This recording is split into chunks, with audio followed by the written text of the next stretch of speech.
mbokk yi seen mbégte mooy sunu yitte ba tax na dellusiwaat nañ ak yéen ci seen jotaay waxtaan wi ñu leen di amal jamono ju jot ngir waxtaanee tolluwaay réew mi rendez-vous de l'actualité tey nag di dalal kilifa ci réew mi honorable député Mayeba Mbaye bu Pastef fas yéene sekk ak moom ay tomb yu soxal tolluwaay réew mi ba tax na ñu ngi leen di nuyu fu waay nekk ci àddina wërngal këpp di leen bàyyi xel alors honorable toujours un plaisir di la dalal fii ci sa kër Sénégal 7 ngir ñu waxtaanee tolluwaay réew mi. aouzu billahi min shaytaan rajim bismillahi rahmaani rahim wasalaatu ala rasulillah di bëgg di ñëw ci kër gi sama kër la yàlla may nu kàttan ak wér ba ñu toog mën a waxtaan ak askan bi kon nag bismillah. alors honorable dañ koy ubbee ak mbirum Madiambal Diagne ci xibaar bi nga xamante ni jot nañ ko ci bëccëg mu mel ni teel a woon audience am fële ca Versailles waaye mel na ni tribunal judiciaire bu Versailles délibéré bi yóbbu na ko ba le 25 novembre alors fii ak 25 novembre ñuy xaarandi ndax dinañ ko extrader am déet naka nga séentoo dossier Madiambal Diagne bi fa ba fi ñu toll ni ak ëllëg gi nga xamante nii mënees na ko am. xam nga procédure bi France amu ci ñaari possibilité c'est un dossier concernant une affaire Madiambal cherche à faire de la diversion. Qu'est-ce qui s'est passé? Mën nañu rappeler fait yi. Allez-y. Madiambal a été épinglé par un rapport moom moo wax ni may yëg ni sama kaw lañ jëm may tànte génn ñu ni ko doo génn ak lam fa jaxase yépp moom moo nettali dafa daw fii laa jaar mais premier argument Madiambal mooy demuma pour définitivement dama dem parce que damay préparer sama défense bi mu génne Sénégal jaar na ci un pays étranger su fekkee préparer défense mënoon na ko def foofu mu dem France ak la ca am yëpp soxla loolu taxoon jóg une semaine après il change de stratégie dañ ma bëgg rey dañ may toxool mu indi ci politique qu'on me dise Madiambal ban poids politique la am au Sénégal mosul bokk ci élection il n'a jamais été candidat en quoi que ce soit il n'a pas un parti il s'est simplement collé à un leader de parti di ko jàppale en quoi le gêne le régime tey ba le régime naan dañ koy sànq est-ce que régime bi dafa am kenn koo xam ni sànq gum nañ ko on a vu des politiciens plus féroces que lui donc Madiambal il faut qu'il arrête la diversion mbir mi nag mën na ko jànge ci sens humanisme ak sens judiciaire. Allez-y. ci sens humanisme mooy man day Mayaba su amoon histoire am na dans une histoire ma impliqué ci sama jabar ak sama doom ma dem ni damay préparer sama défense ñu jàpp sama jabar ak sama doom sama dabar du fanaan kaso ñaari guddi te gisuma man sama bopp laa wax xaw ma nag Madiambal moom nu mu ko gisee mais maintenant la France a dit que ni dañuy yóbbu affaire bi délibéré bi au jusqu'au 28 on attend li wóor ba wóor mooy France amul benn possibilité lu dul un dossier judiciaire pendant au Sénégal le gars est en fuite mandat d'arrêt international gisuma judiciairement fu nu mën a teg seen tànk ba bàyyi ko en France. dama ragal possibilité d'asile. possibilité d'asile pourquoi? Parce qu'il ne cesse d'évoquer des raisons politiques. ah non bu boobaa nag ñun Sénégal on va réagir. Comment? non sur le plan diplomatique on va faire prévoir nos relations avec la France est-ce que la France mën na nit def moom déjà contre la corruption et la corruption ñoom dañu am ay lois yu ko régir ñun ñu am lois yu ko régir ñu am ay kii convention yu ñu def entre nous mu taxaw di jox droit d'asile quelqu'un boo xam ne 21 milliards moo lànk ko ci loosam non je ne pense pas la France bu nekkee la France te respecte ñu daf koy jël ni ko demal nga défendre ji waaw demal nga défendre ji ba pare sax s'il le faut mu boole ak une lettre demandant au Sénégal de prendre toutes les dispositions pour ñu kii protéger ko ba tey sax loolu mën naa ko d'accord mais jël jox ko asile moom la France n'ose pas. honorable bu ñu delluwaatee tuuti ci chronologie des faits.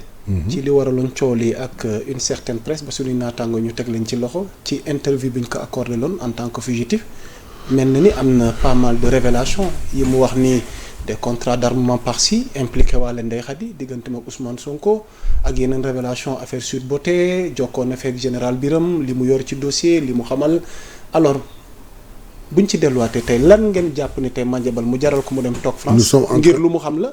dafa am lu mu leen xamal. ñu ngi dugg dans son jeu. c'est ça qu'il cherchait. comment pour que ñu nekk di ko wax. jàppoo ne li mu wax ni yor na ko ci dossier. yorul dara. Madiambal yorul dara lan la qu'on me dise une seule fois lu Madiambal masa wax teg dossier ci table. luy wax maa ngi xaar rek ba kenn tontu moo de nee na day xaar Ousmane Sonko tontu ko pour mu wax pour mu àggale. waaw mais day naata ngoom man mii bu waxoon na ma tax du ma ko tontu. yamuñu doolewul Ousmane Sonko koy tontu. mais day xaar bay bëgg a dee un contrat d'armement. ñu jox ko Ndeye Khady pourquoi. laaj naa la ko. oui non moom je lui pose la question. waaw un contrat d'armement jox ko Ndeye Khady pourquoi. ah problème mu nullité boobu ñun dafa am chez nous. deuxièmement mu xam nga il essaie de perturber c'est sa technique. Madiambal de tout temps nii la ma sa toog day jàmb rek su ko defee. mais kenn mosu fi gis lu Madiambal affirmé nit ñi ni waaw mu teg ko ci taabal ji. toujours day menacer rek maa ngi ko yor. j'ai des photos j'ai des vidéos. ensuite ce qui m'étonne. yow dañ la épingler sur un rapport. justice wala di waxante yow lu ci yoon Ousmane Sonko. ça c'est un. deuxièmement il dit que dafa yore ay bombe ci Ousmane Sonko. mais na dimbali Sénégal. ñu ngi xaar. nous prenons Ousmane Sonko pour un dieu un demi-dieu. alors que Ousmane Sonko melul noonu lui il a des bombes nanu aider nanu dimbali. nee na yor na ay photo ba ci implication Ousmane Sonko ses relations avec le MFDC. mais justement nañu ko wan ñu xam kan mooy Ousmane Sonko. am na ko na dimbali Sénégal si c'est un Sénégalais un bon Sénégalais. ensuite. moom il était partisan de Macky Sall. au moment où Ousmane Sonko sonal Macky Sall ba Macky jaaxle il avait tous ces éléments te dimbalu Macky Sall jàppale ko ci loolu. mais il faut qu'il comprenne que nous avons des cerveaux comme lui nous réfléchissons. Bon day jouer diversion. et il réussit tant bien que mal mais dans le dossier même. man dama soupçonné ça en regard que même ces amis de la presse qui l'ont interviewé. c'était pas dans le but de faire interview parce que xam nañ du dem mais il voulait que mu am un argument bu mu dugal ci dossier bi. pour wane dafa am problème politique. je vous rejoins les avocats l'ont dit. bien sûr déjà on voit qu'au Sénégal sax may ñu ko kàddu quoi te loolu dinañ ko boole ci sunu dossier. justement. est-ce que loolu tey may ko sax mu joué ci temps. looloo tax wax man personnellement ma def déduire ni ndaw si li mu def moo ko tey. kan mais mënul fay. ah non mais en tant que journaliste elle a ce droit. que fait-il de votre article de article 5 nga bëgg wax waaw. ah mais da nga ko bëgg interpréter. que fait-elle celle de ça. da nga ko bëgg je m'interprète hier c'est votre code. lu mu wax dossier en instruction. kenn du ci wax mu outrepassé ko. ba pare te moom code de la presse les revendiqué mais mën na on se rappelle avant ñu voter le code de la presse ñu mu nekkoon di yooxu guddeeg bëccëg takkusaan ak timis nous avons un code qu'ils ont mis dans les tiroirs nanguwuñ ko voter nous avons besoin comme tout le monde d'avoir un code alors le code est là. le ministre commence à appliquer le code en essayant de réguler la presse coow li am ban argument la may mën a ndur fay génne woon way pourquoi mu bëgg strictement jàpp le code en oubliant la constitution qui donne une certaine liberté. mais ñoom bi ñuy établir seen code de la presse dañu fàtte woon constitution pourquoi ils n'en ont pas tenu compte léegi nag mu ñëw loolu la argumenté pourquoi parce que matalul woon affaire boobu jàll na cette fois-ci elle vient faire une chose boo xam ne pour man moo ko tey parce que xam na code de la presse revendiqué na code de la presse xam na article 5 bi te xam na le dossier est en instruction et plus pire le gars est en fuite sous mandat d'arrêt international donc elle a défié la justice alhamdulillah. ci lan jigéen la. wallahi yéenoo ma ko kaso. mais si ñooy tamit ñu coupé ko honorable yow it vous êtes un fervent défenseur. bàyyi ma àggale. de la liberté de diffusion quand même j'ai dit alhamdulillah. oui jigéen la. demul kaso maa ngi sant sama borom. signal bi ñu coupé que c'était la moindre des choses. c'est la moindre des choses. di nga ñu plaider quand même. plaider comment. ñu bañ a amati ay signaux yu ñu coupé ci réew mi. ah vous su ngeen ko defoon Sénégal 7 su ngeen ko defoon moo plaider ma yóoxu. am na ay organes de presse yoo xam bu ñu ko defoon tey fan ko war a waxee man dem taxaw wax fa plaider yuuxu fa ban delloo leen ko. mais à elle jamais je ne plaiderai à quelqu'un d'autre que je ne citerai pas. ok voilà. Avant de terminer cette affaire, à rappeler que Madiambal Diagne a été condamné dans l'affaire Juge Téliko pour diffamation. C'est la deuxième condamnation. Celle-ci est définitive. am na une condamnation ferme bu mu waroon tëdd ko. bii mooy deuxième condamnation ferme. ndax du corser dossier bi ci ay lendemain yu gën a jafe. mais quoi qu'il en soit même ce dossier là. la justice sénégalaise peut s'en référer yónnee ko en France pour wan leen ko wax. dafay jouer diversion parce que loolu rek la am loolu rek la dese loolu rek la dese. ah mais vous m'aviez posé une question à savoir que bu parvenir am asile. Mademba c'est le débat qui se pose. vous le croyez vers un asile. capable pour mu am asile foofu toog fa bàyyi jabaram muy perdre en prison. yow noo ko jàngatee boobaa yow lu ci sa xalaat. xaw ma sax naka laa koy waxee doo xam noo koy waxee. c'est-à-dire. jabaram doomam. tu les impliques dans des affaires. affaire bi nit tël yow nga daw. nga bàyyi sa jabar ak sa doom ñu toog nga daw wut asile. non na wooy jabaram leneen. mais bu nga ko woowee jabar doomam rek la mën doon mënul doon nekk doomu keneen waaye jabaram. na ko woowee leneen lu dul jabar. alors dañuy des ba tey ci wàllu justice mu mel ni amaat nañ beneen xibaar ci mbirum Ahmed Ndoye. Le doyen des juges d'instruction a inculpé le chroniqueur pour les délits d'offense à une personne exerçant tout ou une partie des prérogatives du président de la République et diffusion de fausses nouvelles. Contrairement au parquet qui a requis le mandat de dépôt dans son réquisitoire introductif, le juge a décidé de le placer, moom Ahmed Ndoye, sous bracelet électronique. L'inculpé est assisté par ses conseillers, maître Alioune Badara Fall ak maître Abou Alassane Diallo. Alors Ahmed Ndoye sous bracelet électronique. Sa décryptage balaa ñuy jàll. C'est une décision judiciaire. da nga koy accepter. restriction yi muy am rek dana tax mu noppi au moins quelque temps. mais pour ngeen ko bëggoon noppiloo wala. non pour commencer dans cette affaire. waaw wax na ba tey kenn wax loowu ko. mais je me rappelle ma toog di seetaan l'émission muy wax le présentateur a tout fait pour l'arrêter mun ko bàyyi ma wax. li may wax dafa am importance. donc il avait pris toutes ses responsabilités en s'adressant à une personne. mu dem devant le juge qu'est-ce qu'il dit. Je ne parlais pas au premier ministre, je parlais au président d'un parti. Oui. may laaj su fekkee l'autre président de parti est fatigué dem tëddi moom bokkul suñu parti lu ci yoonam. en quoi la ko gêné ñun suñu président parti moo sonn dem tëddi di noppal waxul ak premier ministre ah. donc président parti la lu ci yoonam moom koy commentaire. deuxièmement il disait que da nga ko jox xaalis bu bare. mettre que dans les meilleures conditions kan lañ jox xaalis bale le président de parti kan la mettre dans des conditions le président de parti mais pourquoi bu ñu toogee di rëy làmmiñ di wane guerrier te bu ñu demee ils se dédisent. bon maintenant le procureur requérir na benn mandat de dépôt. le gars def ko sous bracelet électronique. réduire ses déplacements. c'est bon en attendant que le jugement vienne quoi ñu toog xam nañu def. ok bon man nag xam nga. du ma ci plaindre trop parce que très honnêtement. ce qu'il fait neexuma bugguma ko mais man yéenewuma nit kaso. waaw li ma fay dégg daal yéenewuma ko nit. ka am na chance su jox nañ ko bracelet. il n'a qu'à préparer sa défense et aller. te bàyyi nag argument waxuma woon nag premier ministre kii laa waxoon kooku moom du argument. il paraît que tegal na ko sax yeneen vidéo yoo xam ni de tout temps noonu la ma sa def. léegi nag leen rek nga soo ko mën a permettre rek. waaw allez-y. mooy ay doomu aadama yu ñuy teg ci plateau yi.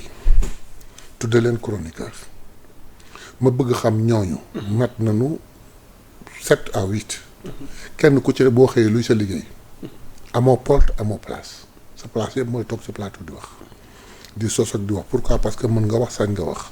am na ci ñaar ñoo xam ne ñu ngi croupir en prison on les a oubliés on parle même plus d'eux. dañ ci war a mën a jël leçon. mais là l'opposition dénonce une injustice nañ leen àtte ñu ngi fee bëgg yàgg. seen yoon newu ci. muy Badara Gadiaga muy. seen yoon newu ci. l'opposition nee na ñu ngi fee bëgg yàgg. l'opposition. ngeen àtte leen. xam nga opposition amuñu argument il s'agrippe à tout ce qu'il voit. au moment bu ñooñu di def dérive où est-ce qu'ils étaient. ils leur ont demandé de se taire. non ñu ngi toog croiser les bras à la limite ils applaudissaient. tey conséquence dal seen kaw ñu taxaw ça me fait penser à la marche qu'ils ont fait. est-ce que doo ma dencal marche bi. ñu terminer ak Ahmed Ndoye. voilà léegi ma bàyyi la nga songu le cas Mansour qui a publié lui-même sur sa page di interpeller wàllu autorités yi ne dëgg rek mujj parce que affaire fonds force Covid-19 bi non-lieu pour Aliou Sow ancien DAGE du ministère de Mansour Faye. Donc Mansour Faye, comme tous les fournisseurs impliqués dans le dossier, Aliou Sow, ancien ministre et directeur de l'administration générale et de l'équipement DAGE du ministère du développement communautaire, de l'équité sociale et territoriale, a bénéficié d'un non-lieu dans l'affaire des fonds force Covid. Inculpé pour détournement de deniers publics et blanchiment de capitaux liés à des surfacturations présumées sur des commanderies, Aliou Sow est blanchi par la justice. Voilà donc moom mu fësal ko ci page am moom Mansour Faye moom nag ñu ngi xaar moom it ëllëgam ci mbir mi comme dañ ko bàyyi pour contestation sérieuse waaye moom haute cour de justice dañuy xaar mu tranché ci ëllëgam mais Mansour jàpp na ni daal yàgg-yàgg dëggee mujj kon li ngeen ko tuumaal li nga tuumaal ay nitam li ngeen leen wax fii ngeen mujjee non attends na ñun tuumaal na ko c'est la justice ñoo ko tuumaal benn rapport moo ko tuumaal léegi il faudrait que ñu wax waaw mu jubilé il a le droit man je l'ai attaqué en lui demandant de respecter justice de préparer défense am parce que lii dañ ko tuumaal et c'est très grave wax naa ci acharné wu naa ci mu neex nu mu naqadi non lii lay mujjee pour son cas oui ak haute cour de justice oui kon day fekk si ay collaborateurs oui liñ leen setare noonu lañ koy setare mais nañu xool dossier foo teg loolu nañu xool dossier bi waxtaan nag voie autorisée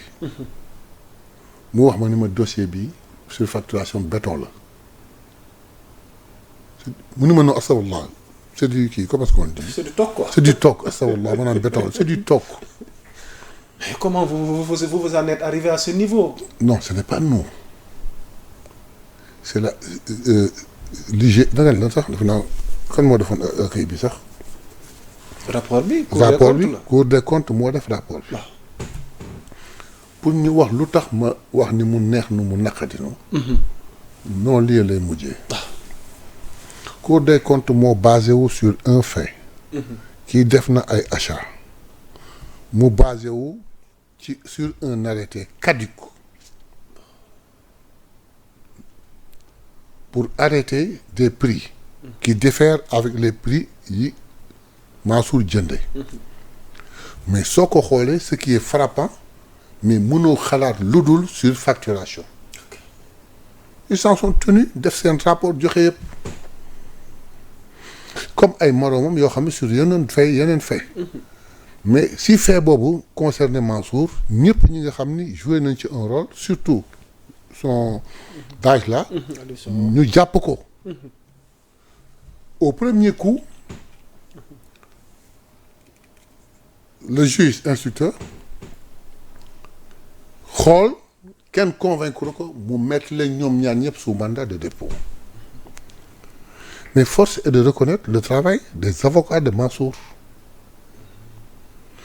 qui ont argumenté au point où le juge appelle le ministre du commerce d'alors Aminata Assome Diatta jërëjëf kooku ñëw ñu entendre ko mu wax leen arrêté bii ñuy basé wul baaxul ça date de 2012 arrêté topp na ci arrêté topp na ci arrêté topp na ci te kii prix bu mu jënd sax en ces temps-là mënoon na plus cher que ça y a pas plus clair que ça booba laa wax ni mais le dossier tombe à l'eau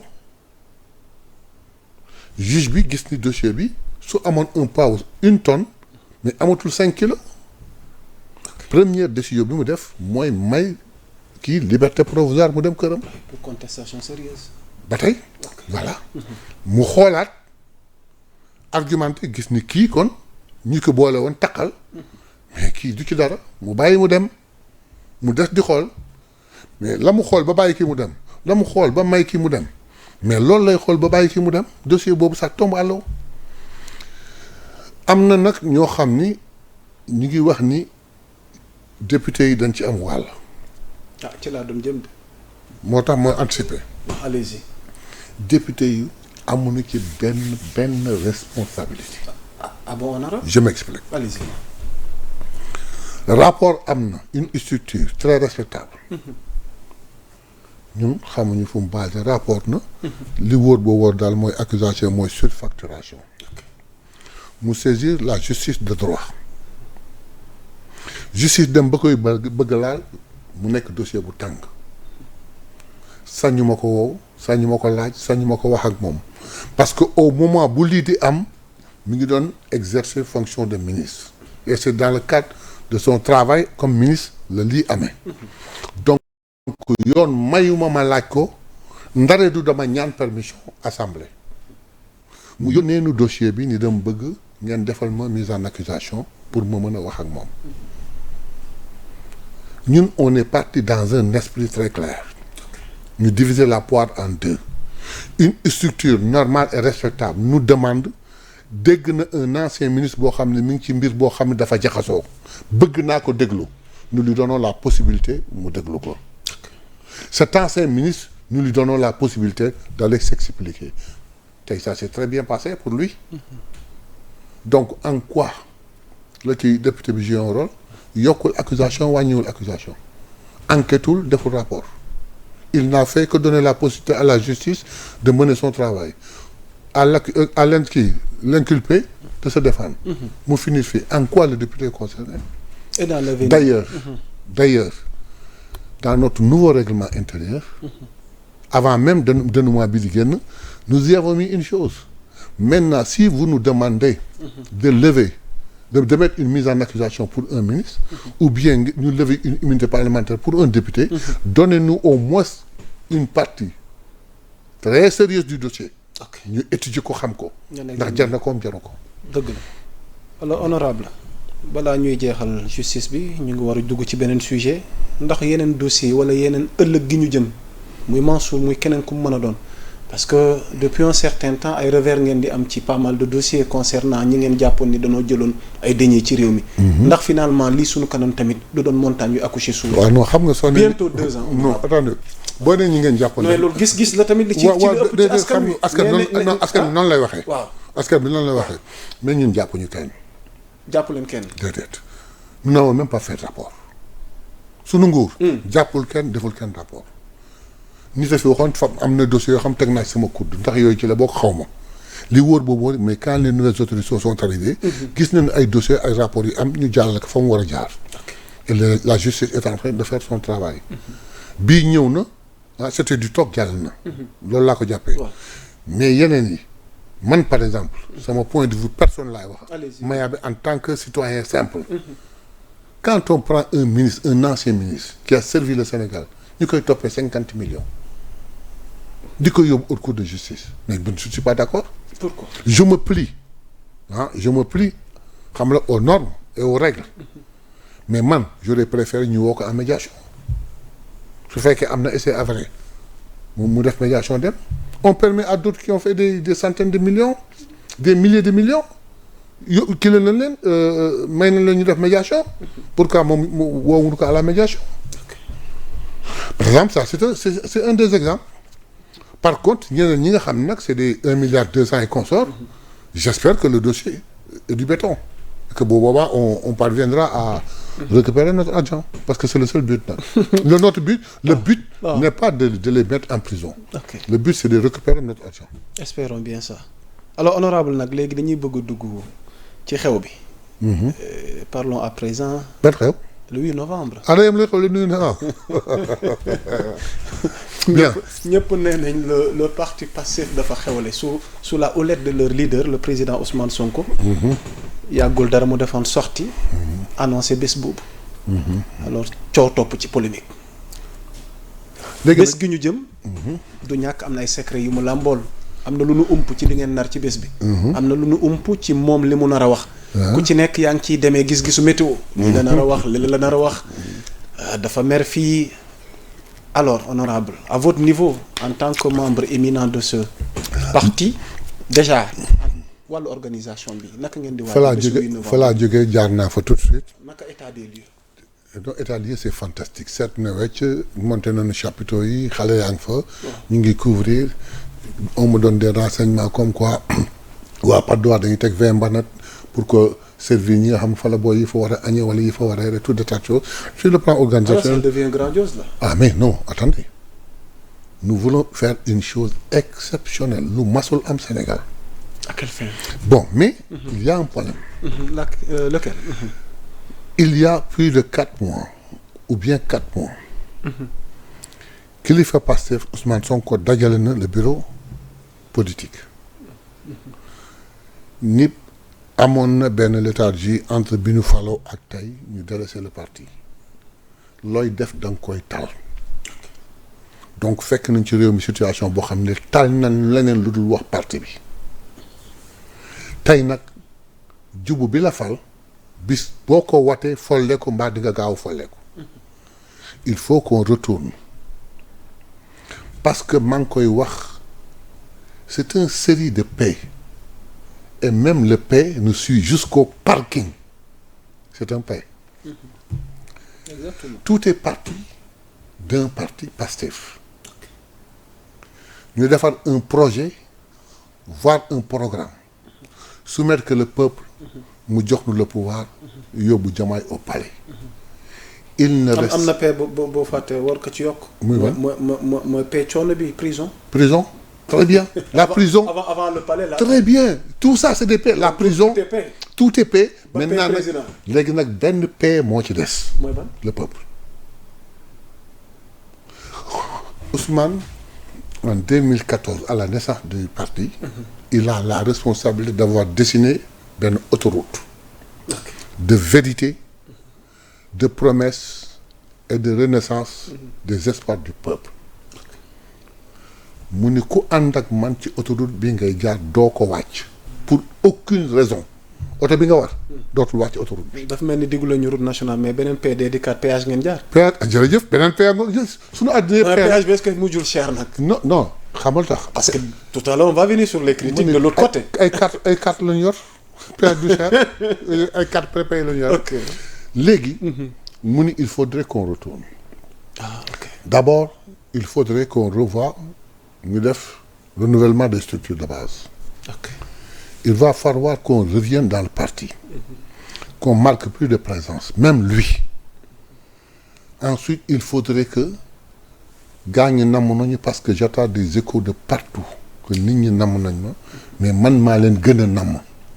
il va falloir ñu préparer ay sorties pour bégal parti bi et pour montrer au monde ak les mauvaises langues que Pastef loin mu dellu ginnaaw dafa gën a bare doole.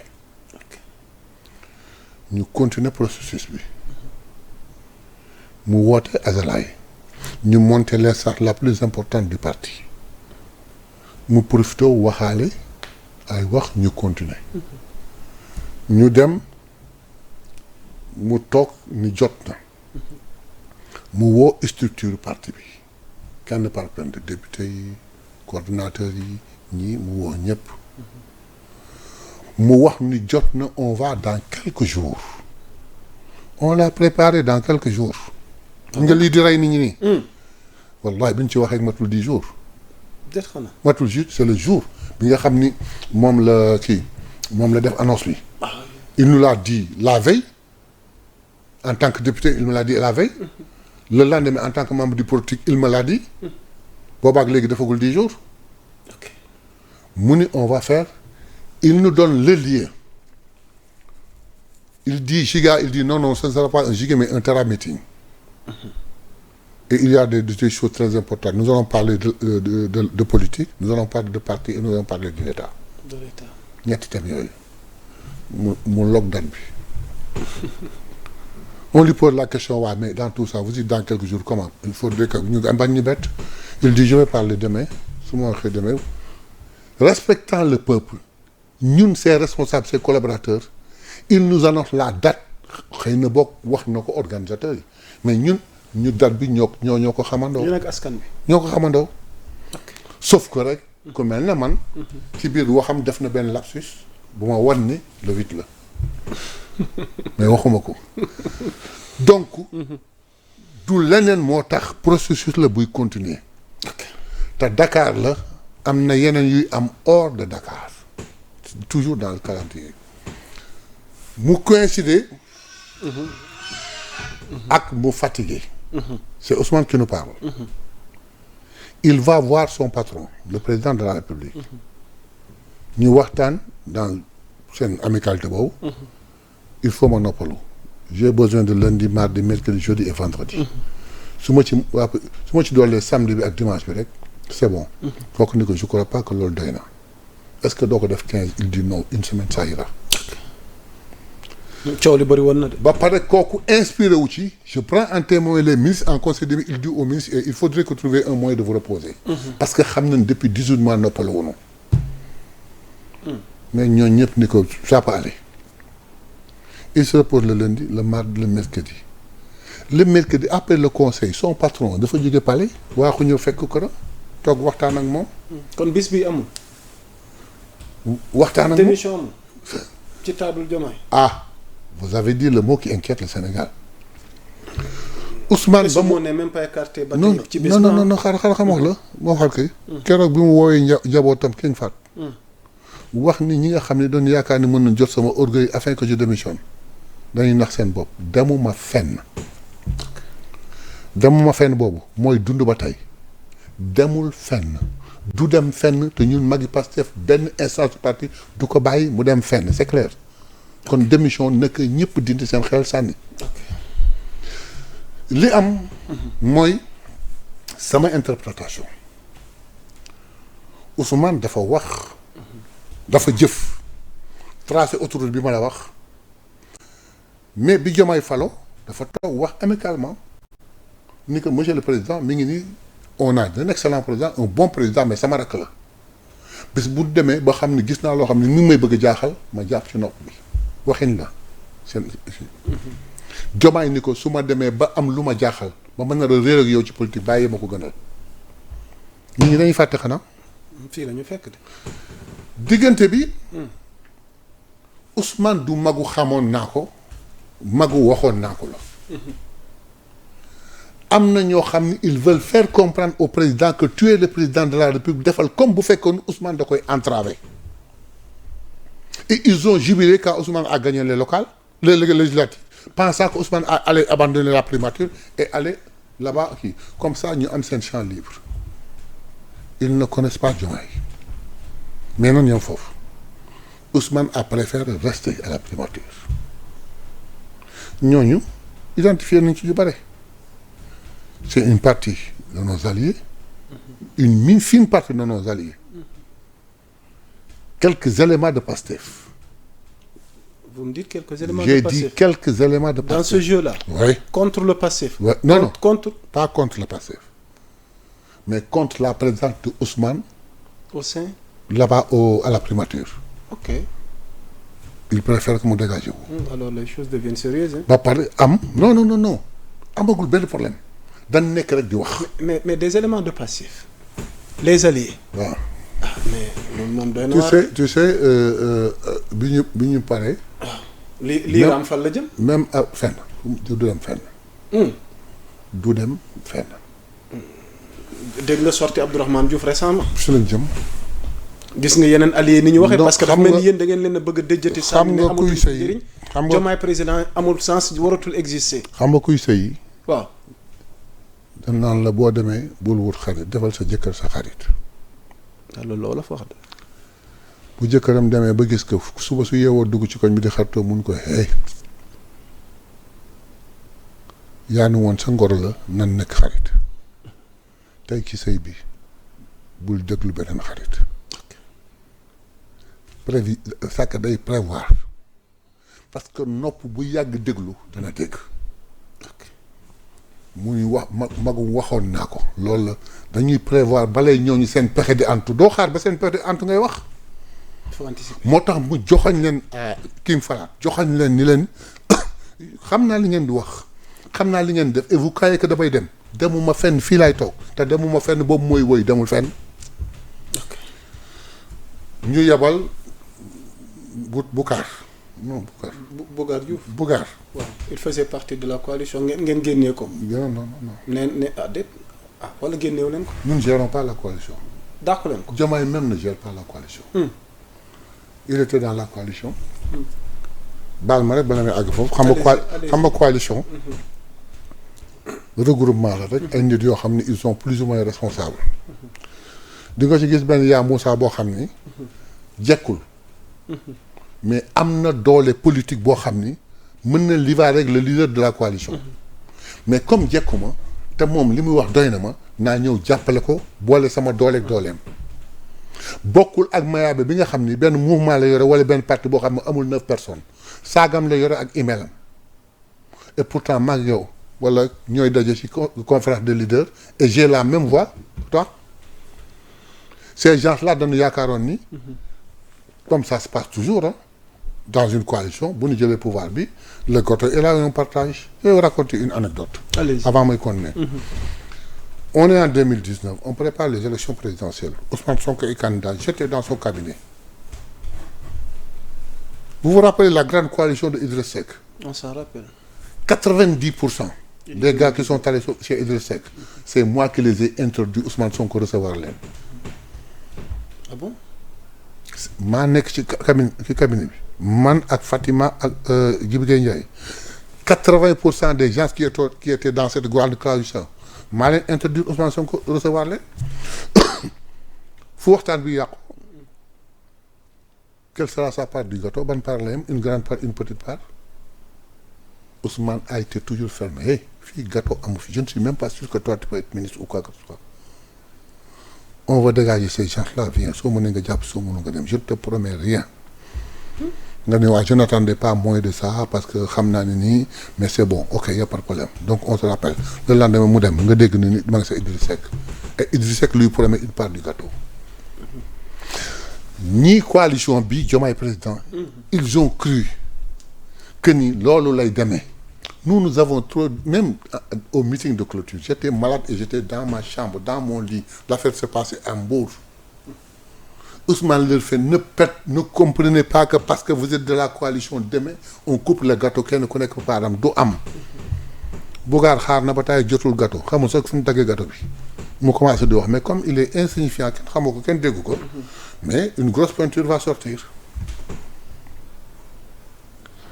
c'est un grand intellectuel il faut le reconnaître njàngam kenn du ci douter xam-xamam kenn du ci douter mais dama lay démontrer sa nullité politique. Docteur Abdourahmane Diouf. Docteur Abdourahmane Diouf. Sa nullité politique. Voilà. Ah bon? Le terme n'est pas de trop. Non, du tout. Je vais le démontrer. Allez-y. Il s'adresse au président de la République. Diomaye dafa war a jël responsabilité am. Wolof la wax. Ki war a jël jërëgul. dafa war a jël responsabilité am. mooy du jël responsabilité am. waaw mais man su ma nekkee docteur ak autorité bi ma am jàpp ni man maa la fal te jëloo sa responsabilité man damay jël sama responsabilité dama la fa ñukk na yekk bu naqat dem sama yoon wax ak Sénégalais yi ça c'est un mais automatiquement comme c'est un grand intellectuel si xelam yedd ko mu ne commencé na ko jël sax c'est encore plus grave ce qui dit que pendant 18 mois il vient à peine de commencer à prendre ses responsabilités. Ça, c'est un. Deux, il faut qu'on forme un bouclier autour de Diomaye. Un bouclier, je crois que c'est pour protéger une personne de quelque chose. Exactement. Il le protège de qui? De son grand frère Ousmane Sonko. Du parrain de son fils. Du fils de la marraine de sa fille, de son président de parti, de celui qu'il a choisi comme président et qui a accepté d'être son premier ministre, de celui qui est son paravent ba tax na benn bal du ko laal bal yëpp moom moo koy encaissé ci kooku nga koy protéger voilà sa nullité des na le protéger pourquoi parce que lu waaj parce que simplement Sonko nee na ko doo wàcc autoroute bi ñii lu lay wax du am bu ko dégg léegi nag tu fais un bouclier pour Sonko bañ ko jot pour li ngeen koy wax mu dégg ko ba ñuy xeex ba ñuy sonn Ousmane di wax dëgg peuple bi gëm ko ñu ni dañ koy faagaagal peuple bi joxe bakkanam ñii joxe seen benn bët ñii joxe seen benn tànk ñii seen biir xotteeku ñii seen bopp toj wéetee Abdourahmane mi ngi lekk ceebu yàppam di sekkar ñu ko di naan ataayam 1 mois avant la campagne avant les élections présidentielles mi ngi doon xas Ousmane Sonko mi ngi doon xas Diomaye nga dem tu ne parviens même pas à avoir un parrainage nga ñëw fekk barigo bu nekk ci mbartal boo laalee mu dem boo laalul mu dem nga ñëw laal mu ànd ci mu dem nga taxaw ni maa ko fal Ousmane Sonko politiquement leur a démontré que falu leen kenn pour preuve élection législative mu ni ànduma ak kenn am résultat yu ëpp ñoom ñu amoon c'est pas une démonstration que falu ñu kenn ça c'est un des na je crois que ce qui l'a frustré mooy bi ñu ñëwee ñun parce que dañu neex a nax parce que boo ñëwee ni askan bi laa gëm ñu gëm la boo ñëwee ni ku sàcc jàppale ñu gëm la boo ñëwee ni man duma sàcc duma lekk lu lawul ñu gëm la mais de par sa notoriété ak xam-xamam ñu jox ko un excellent ministère enseignement supérieur mais ñu ñoo ko joxoon à un certain moment ñu jékki-jékki gis ni kii nañ ko jël jox ko keneen moom nañ ko jox lii c'est là où vient sa frustration selon moi c'est là où vient sa frustration et certainement dafa jàpp ni loolu Ousmane Sonko la et si c'est Ousmane Sonko jàppale du des deux mais alhamdulilah parce que tax na ñu xam kan la le seul problème qu'il y a mooy man su ma roboon Abbas Fall tey damay am kersa. nee na waxoon na ko daf ci maandu woon trop. nee na l'histoire lui donne raison. bien sûr il a totalement raison su ma ko roboon tey damay sëgg il a raison. totalement raison kon finalement. il a totalement raison. yéen a def seen casting la responsabilité vous revient. wallahi. est-ce que duñu dem ba ngeen tàggat léegi nag dama koy laaj gu samp la ci rythme bii muy demee nii. da xaaral tàggali léegi nag. waaw dama koy olofal. waaw. doxalinam. yow takkoo jabar. ngénte woo nit cakk jabar di ngénte nga romb fa ñuy dugal matt bi nga jàppale leen ñu dugal matt bi la laa ne war na mën taxaw ngay wax naan ngénte li nii lay doxee ak ki ngénte tudd doom ci damay laajte rek ndax war na ko mën a may droit ba mu naan nee nañ dañu am cër nag ñoo ci jàpp ban cër la ñu am coalition bi xam nga d'où vient la grande frustration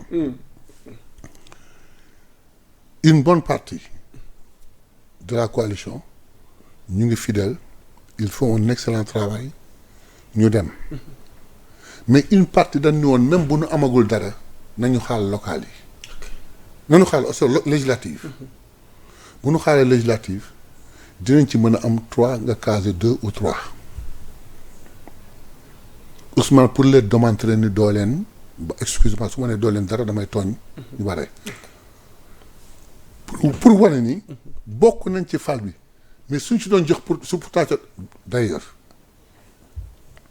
xaaral sax du ma ko boole fii parce que c'est un débat à part pour wane ni doo leen dara ñu demal suñu bopp législative mais on a eu 130 députés sur 165 80% plus de combien plus de 80% inédit quand même mu wan leen ko ensuite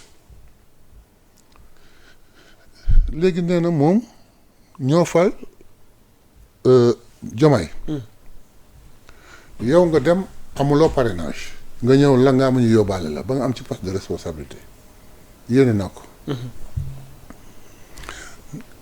1 an et demi après nga ne da ngay wane sa doole tu vas dans une salle de 1300 personnes 1300 personnes yoo xam ni genn wàll gi yëpp c'est des invités bokkuñu sa parti loolu mooy force am on avait eu combien 1 million ñaata soo ci jëndee 1300 ñaata yi. alors pour terminer à côté de cet événement du 8 novembre.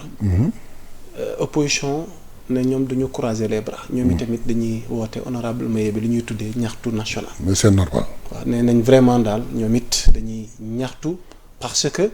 mënuñu comprendre. waxtu bii peuple bi am jafe-jafe. le slogan njiitum gouvernement bi war a tal askan wi dem di tal partem ak njabootam. ils ont donc ñun dañuy ñaxtu parce que la vie est devenue chère. dañuy ñaxtu parce que électricité bi mi ngi en hausse. ñu ngi ñaxtu parce que vraiment liberté menacé wu nañ. démocratie bi dellu na gannaaw jafe-jafe yaa ngi fiy tege.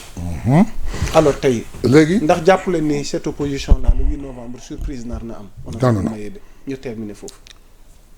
le slogan est très bon. ñaxtu. national. parce que ñun 2014 ba 2023 dañ doon ñaxtu. du ci xeex donc su ne dañuy ñaxtu c'est normal. mais lu ñuy ñaxtu. loolu nga wax noonu moo nekk en dernier lieu. Ils ont dit libérer les prisonniers politiques. oui. kat Sénégal dafa am prisonnier politique. quelqu'un bu toog ci plateau. rëy làmmiñ jàpp doomu aadama un Sénégalais comme lui. wax ko lu bon wax ko lu ñaaw boo weñ bu ci dugg dee. le procureur sauté saisi. jàppale génn denc ci prison bi di xaar. kooku prisonnier politique la. ki toog am benn responsabilité. benn rapport épinglé la. dossier bi jaar justice gis jàppale teg la fenn entendre def instruction am kooku prisonnier politique la. ki nan ma citeel benn prisonnier politique.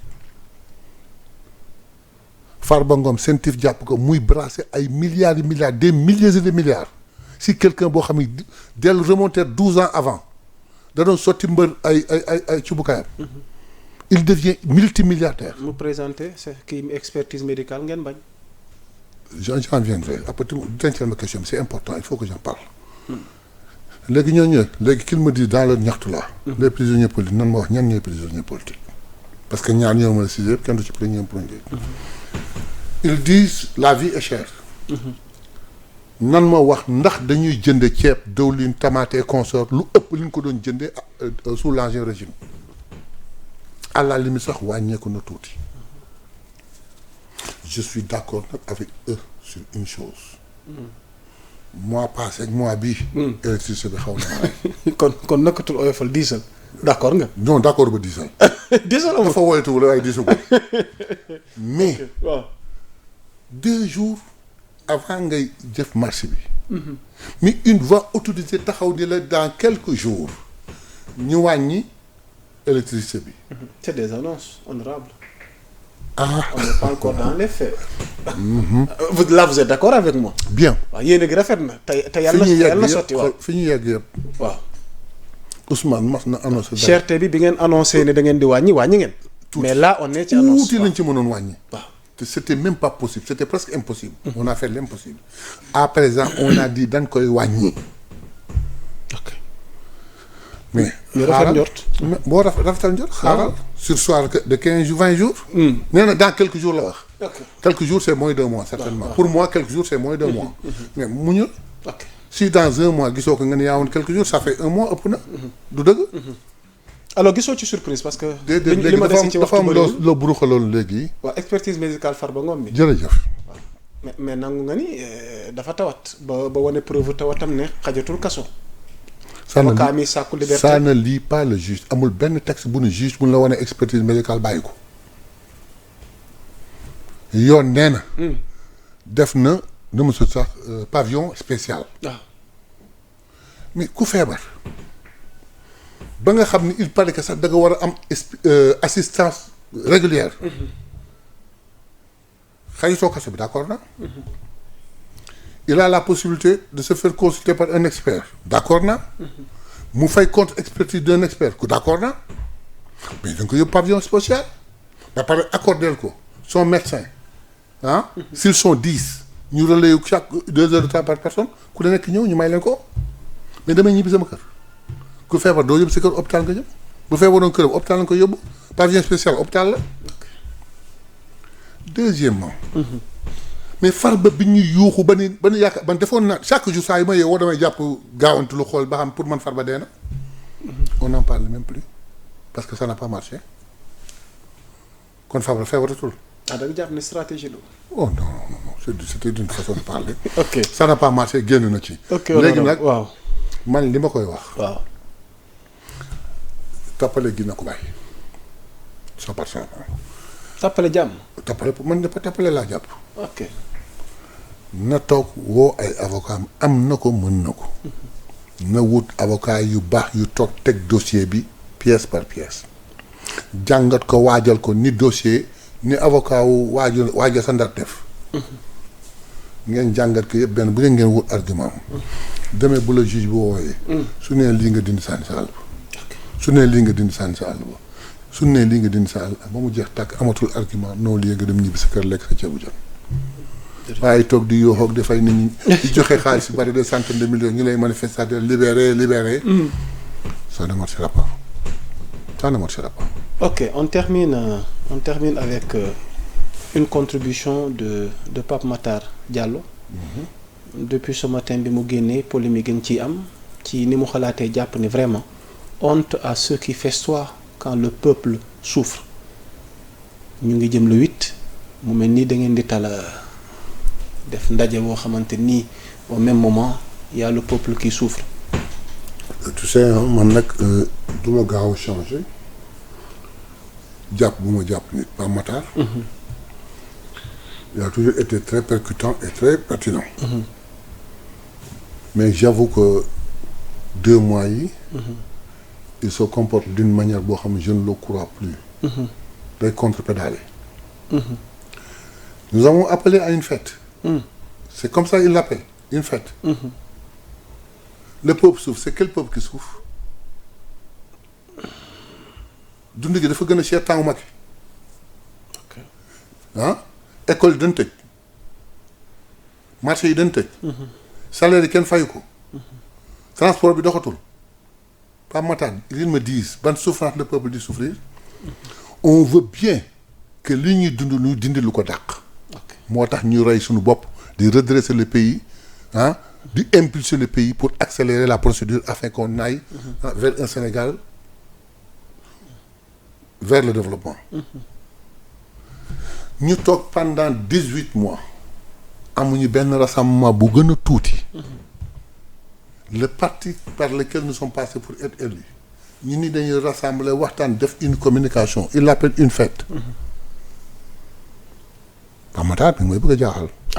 Et franchement qu'attendre d'un meeting du Premier ministre? S'il veut parler, il a les cadres institutionnels pour le faire. S'il choisit la place publique, c'est qu'il veut encore faire de la politique. Oui. Alors que le pays a besoin d'action. Ah non, nous faisons de la politique. Ça, il a raison. Nous faisons de la politique. Le 8, c'est un acte purement et totalement politique. Il a raison.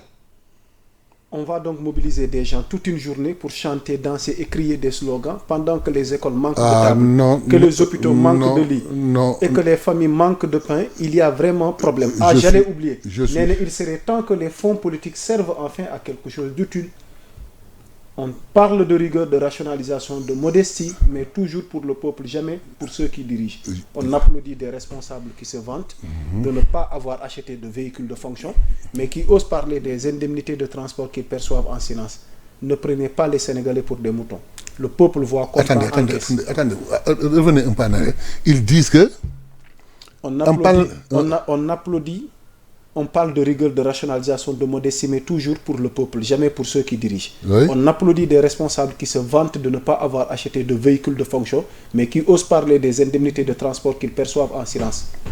Ne prenez pas les Sénégalais pour des moutons. Le peuple voit, comprend, encaisse. Mais il n'oublie pas. Si l'austérité doit être réelle, qu'elle commence au sommet de l'État. Il faut plafonner les salaires des ministres, directeurs généraux et PCA, supprimer les voyages inutiles qui coûtent une fortune à un peuple appauvri, réduire les privilèges et afficher une transparence totale sur les dépenses publiques. Et surtout, il faut aller jusqu'au bout de la logique, supprimer purement et simplement les fonds politiques.